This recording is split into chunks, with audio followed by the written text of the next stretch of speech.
Fans are saying this is giving Yellowstone meets Virgin River. What would you make of that? I'm okay with it. Okay. I think it's great. I love the idea that this, it's about these two warring families that have been doing it for generations and can't quite get it together. Well, if it isn't Stan Kirkland. It's been a while, huh? What is it with that guy anyway? He lost everything. Just trying to make sense of it. I really like the idea that this guy is starting from a place of like absolute darkness in the beginning, having lost his wife and then losing his son a year to the day the show starts, and just trying to pick himself back up and get back into the real world, and realizing that she was a huge part in helping him pull himself out of this thing, and it goes all over the place from there. But it's about love and the complications of that, and it's about the land, and it's about the legacy that brings, and all that stuff I love.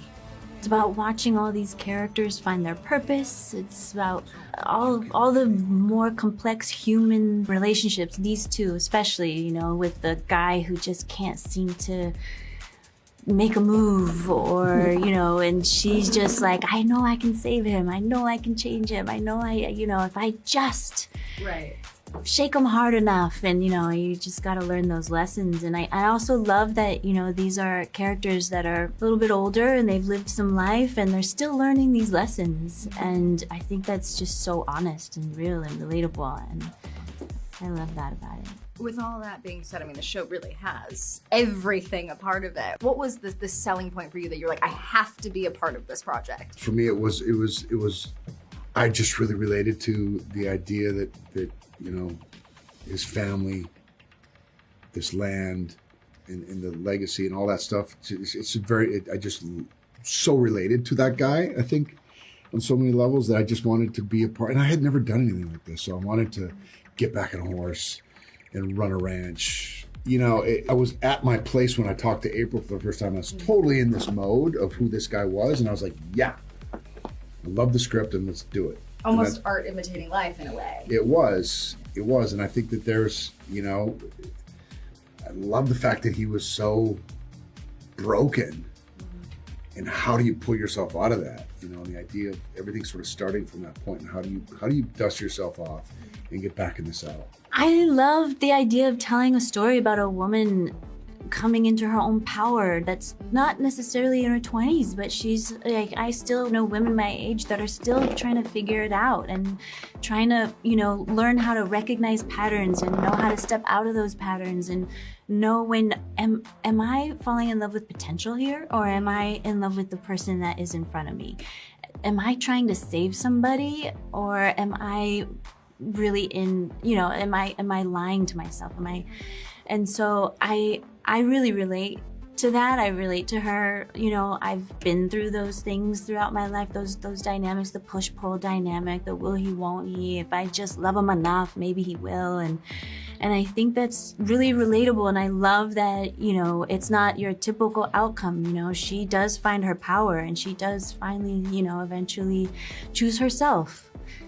And I love the idea of telling that story for young girls to look at, to know that it doesn't always have to revolve around finding a man. Right.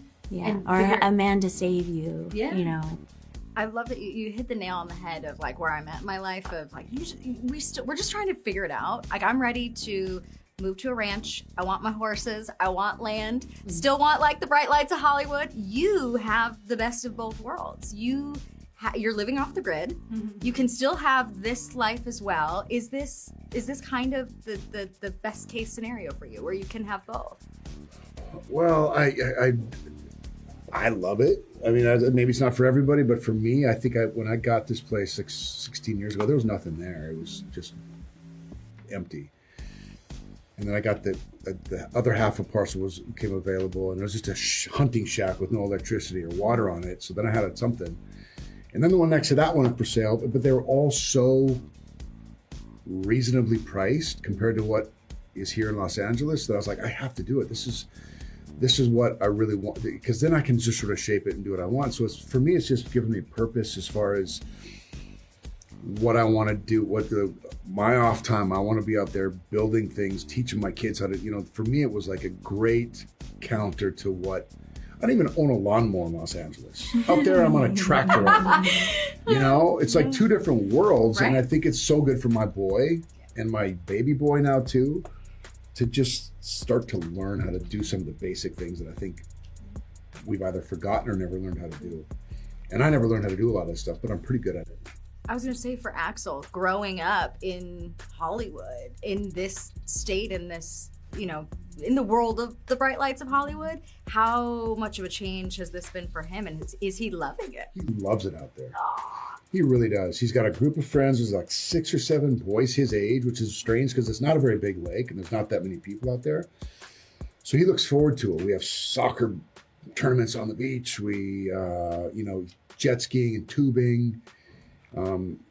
I'm making him, if he wants to go tubing, he's got to go get the rope and tie it to the thing and get it ready to go. Like just the basics to get him, hopefully he'll be able to take care of it someday, So that's really what it's been a lot of fun for me. Oh, the simplicity of it. Are you ready to change your zip code at some point? To live off the grid? Yes, off the grid. There we go. Yeah. Like, Change your zip maybe code. not that far. And we don't live off the grid, by the way. We have full internet, and it's much more comfortable than it used to be, but it's still pretty. It looks amazing. Yeah, it's really fun. I've seen It just the reminds me of pictures. like the simplicity and the beauty of the land, and that's what I love about the show too, and the messaging of Yeah. respecting the land and all that. and I tying it think all too, together. when you look at television for the last 10 or 15 years, it's been a lot of the parenthesis of the country sort of represented, and there's the whole middle part that exists all over the world that I think there's a desire to see your landscape and your life, and so I think it really hits a lot of tender spots. Yeah, that's a really good point. I do think that it touches to it's not, it is about, there's something relatable about, the simple life, and it's not it's not simple. It's still extremely complicated. It just doesn't, it's not often portrayed that way, and I just got to say, this girl did such an amazing job on the show. It was so much fun to work with her.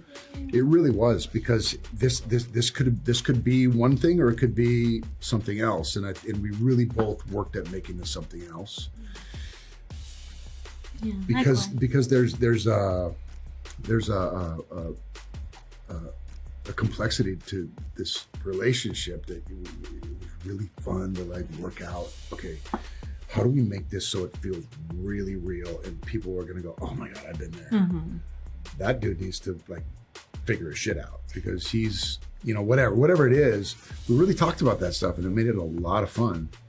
You two are magic together, and I'm keeping my fingers crossed for a second season. Thank you. Thank you. Me too.